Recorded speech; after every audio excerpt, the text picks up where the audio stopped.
तो अभी हाल ही में संसद में पीएम मोदी ने अपने भाषण में एक ऐसे जमीन के टुकड़े का जिक्र किया जो कभी भारत का हिस्सा हुआ करता था, लेकिन अब श्रीलंका का हिस्सा है।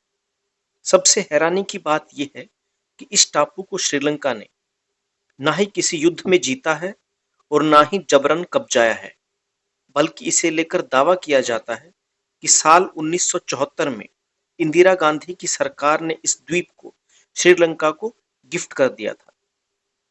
चलिए आज इस वीडियो में हम आपको इस द्वीप का इतिहास और इसे श्रीलंका को देने की कहानी बताते हैं। दरअसल हिंद महासागर में भारत के दक्षिणी छोर पर और श्रीलंका के बीच में एक द्वीप स्थित है जिस पर आज भी कोई नहीं रहता।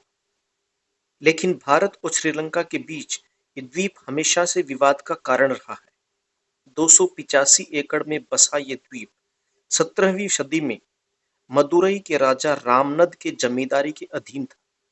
लेकिन जब भारत में ब्रिटिश हुकूमत आई तो ये द्वीप मद्रास प्रेसिडेंसी के कंट्रोल में आ गया, यानी अंग्रेजों के अधीन हो गया। वहीं 1947 में जब भारत आजाद हुआ तो सरकारी दस्तावेजों में इसे भारत का हिस्सा बताया गया। हालांकि उस वक्त भी श्रीलंका इस पर अपना अधिकार बताता रहा। इस द्वीप का इस्तेमाल मुख्य तौर पर दोनों देशों के मछुआरे किया करते थे, लेकिन सीमा उल्लंघन को लेकर भारत और श्रीलंका के बीच हमेशा तनाव बना रहता था। फिर दौर आया 1974 का। दोनों देशों के बीच इसे लेकर बैठक शुरू हुई। इस बीच दो अहम बैठक हुई, एक 26 जून को कोलंबो में और दूसरी 28 जून को दिल्ली में। इन दोनों बैठकों में फैसला किया गया कि कच्चा थीवु द्वीप को श्रीलंका को दिया जाएगा। इसके साथ ही समझौते में कुछ शर्तें रखी गई, जैसे कि भारतीय मछुआरे अपना जाल सुखाने के लिए इस द्वीप पर जा सकेंगे। इसके साथ ही इस द्वीप पर बने चर्च में भारतीय लोग बिना वीजा के जा सकेंगे। हालांकि इंदिरा गांधी की सरकार ने जब ये फैसला लिया था तो उस वक्त भी तमिलनाडु के तत्कालीन सीएम एम करुणानिधि ने केंद्र सरकार के इस फैसले पर ऐतराज जताया था। कहानी यहीं खत्म नहीं होती।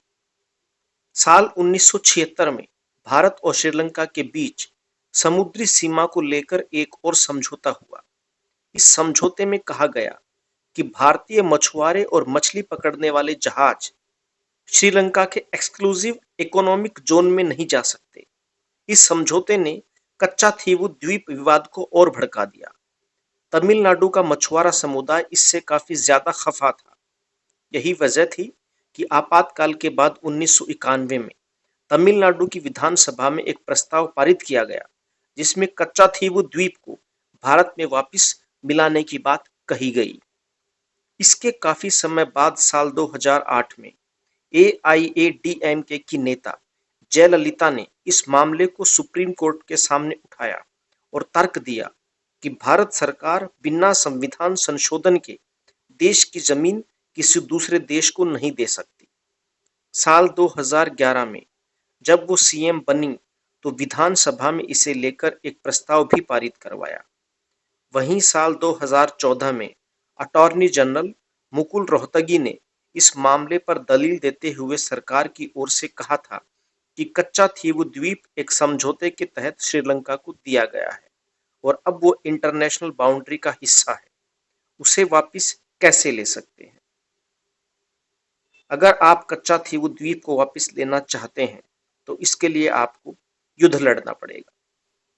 और इसी बात को लेकर संसद में पीएम मोदी ने विपक्ष पर तंज कसा था, जिस पर विपक्ष ने वॉकआउट कर दिया था।